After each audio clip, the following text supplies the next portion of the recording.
Good evening mga ka-reels. Alright, tapos na tayo sa pamimili natin dito sa Balintawak, no?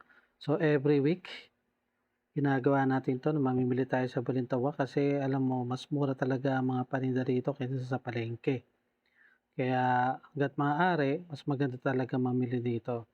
Alright, pagkatapos natin mamili guys, uwi na tayo kaagad kasi alas 12 na ng gabi ng oras na ito. Kailangan makabalik tayo kaagad kasi dadalhin pa natin to sa store at ikakamada uli natin, no? So nga pala, bago ka umalis dito, haharangin ka dyan para magbigay ka ng 10 piso para sa parking fee. So 10 lang naman ang parking fee dyan at okay naman at maganda naman ang mga parking fee dyan at mababait po yung mga parking fee dyan. Eto tayo ngayon sa EDSA, pauwi na tayo. Ayan guys, no? Selfie tayo dyan. Pinakita ko lang sa inyo yung pinamili natin. Nandiyan na sa likod ng motor natin. At ready to go na tayo guys, no? So nandito na nga tayo ngayon guys sa Circle. Ayan. So binilisan na natin dito yung video guys para makabilis tayo makauwi din, no? So nandito na tayo ngayon sa Quezon City Circle. Ayan, napakaganda talaga ng Quezon City Circle, no? Lalo na pag malapit na magpasko, maraming mga parol dyan.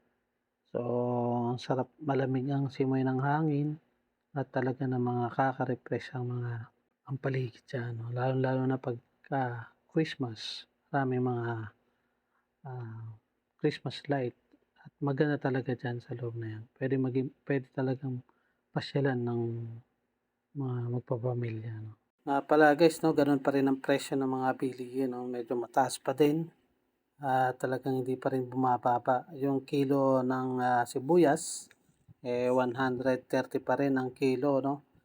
So, dati kasi pag namimili tayo, 350 isang sako na yun. So, 10 kilos na yun, guys, no? So, ganun kamura, eh. So, napakamura, no? So, nagmamahal lang ang presyo ng bilihin kapag talaga December. So, yung repolyo, pagka medyo maganda-ganda, 800. Kapag pechay naman, medyo maganda-ganda, nasa 700. Pero pagka yung mga hindi ganong maganda, pwede ka makakuha ng mga 350. Pero guys, medyo may kamahalan pa rin, no? So, ganoon din sa carrots, no?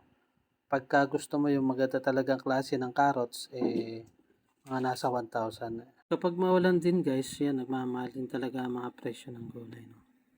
Okay guys, malapit na tayo sa Taramin, makakapagpahinga na tayo dahil pagdating natin doon, ikakamada pa natin lahat ng mga paninda natin. O ayan, nandito na nga tayo, no? So maraming salamat guys sa inyong pakikinig at panonood sa ating. Salamat sa Diyos at safe tayo nakarating sa Taramin.